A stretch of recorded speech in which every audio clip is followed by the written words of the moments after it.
Hi all, welcome back to the explorers. இன்றைக்கி ஒரு mini vlog நான் உங்களோட ஷேர் பண்ண போகிறேன். எல்லா பிரதர்ஸுக்குமே ஹாப்பி ரக்ஷாபந்தன். ரக்ஷாபந்தன்னா எல்லாருக்குமே தெரியும். இது மெயினாக பார்த்தீங்கன்னா நார்த் இந்தியாவில் ரொம்ப கிராண்டாக செலிப்ரேட் பண்ணுற ஒரு ஃபெஸ்டிவல். இப்போ வந்து சவுத் இந்தியாலையும் செலிப்ரேட் பண்ண ஆரம்பிச்சிட்டாங்க.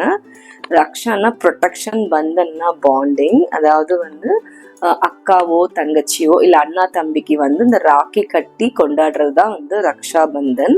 அதாவது அக்கா இல்லை தங்கச்சி கட்டும்போது அவங்களோட குட் ஹெல்த் அண்ட் லாங் லைஃபுக்காக பிளஸ் பண்ணி அண்ணனுக்கோ தம்பிக்கோ கட்டுறது. இன்டர்ன் அண்ணாவோ தம்பியோ அவங்களுமே என்ன பண்ணுவாங்கன்னா கிஃப்ட் கொடுத்து அவங்களும் என்ன ப்ளட்ஜ் பண்ணுவாங்கன்னா, என் லைஃப் ஃபுல்லாக வந்து உங்களை நான் ப்ரொடெக்ட் பண்ணி நான் கேர் பண்ணி உங்களை பார்த்துப்பேன் அப்படின்னு சொல்லிட்டு கிஃப்ட் கொடுப்பாங்க. So exchange of gift, exchange of love, அதுதான் ரக்ஷாபந்தன். அது இல்லாமல் வந்து நான் இந்த ரக்ஷாபந்தன் எப்படி வந்தது அப்படின்ற ஒரு குட்டி கதை நான் உங்களோட ஷேர் பண்ண நினைக்கிறேன். ஸோ அது என்னன்னு பார்த்தீங்கன்னா, மகாபாரதத்தில் திரௌபதிக்கு வந்து கிருஷ்ணர் வந்து உதவி பண்ணார் இல்லையா? ஸோ அதுக்காக திரௌபதி வந்து கிருஷ்ணரை அவங்க வீட்டுக்கு அழைச்சி விருந்து வைக்கணும்னு நினைச்சாங்க. அப்போ கிருஷ்ணர் திரௌபதி வீட்டுக்கு வந்திருந்த போது சின்னதாக கையில் அடிபட்டுடுது. உடனே திரௌபதி என்ன பண்ணாங்க, அவங்களோட புடவை முந்தானிலிருந்து ஒரு பாட் கிழிச்சு உடனே கையில் கட்டி விட்டாங்க. அதை பார்த்த கிருஷ்ணர் ரொம்ப சந்தோஷம் அடைஞ்சாரு. ஸோ அதை வந்து அவர் என்ன சொன்னார் திரௌபதி கிட்ட, இந்த இதை வந்து வலிய வலிய வந்து எல்லாருமே சகோதரி வந்து சகோதரனுக்கு செய்யலாம் அப்படின்ற ஒரு முறையை வந்து கடைப்பிடிங்க அப்படின்ற மாதிரி சொன்னதா வந்து நான் படித்தேன். ஸோ அப்போ இருந்து தான் இந்த ரக்ஷாபந்தன் ஸ்டார்ட் ஆச்சு அப்படின்ற மாதிரி நான் படித்தேன்.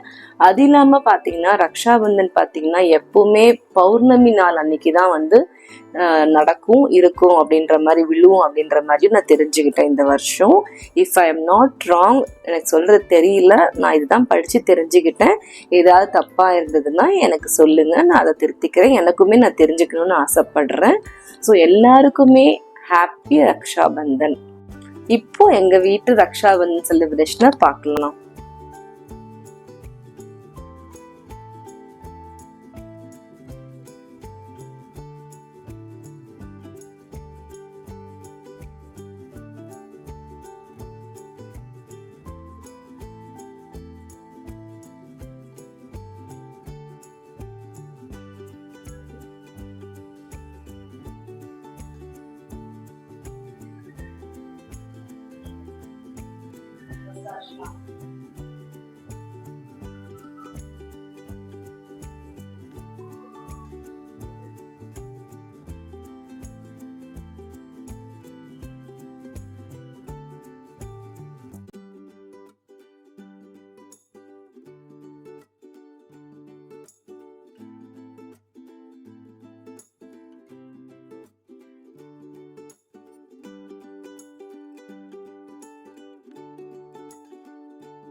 Thank you.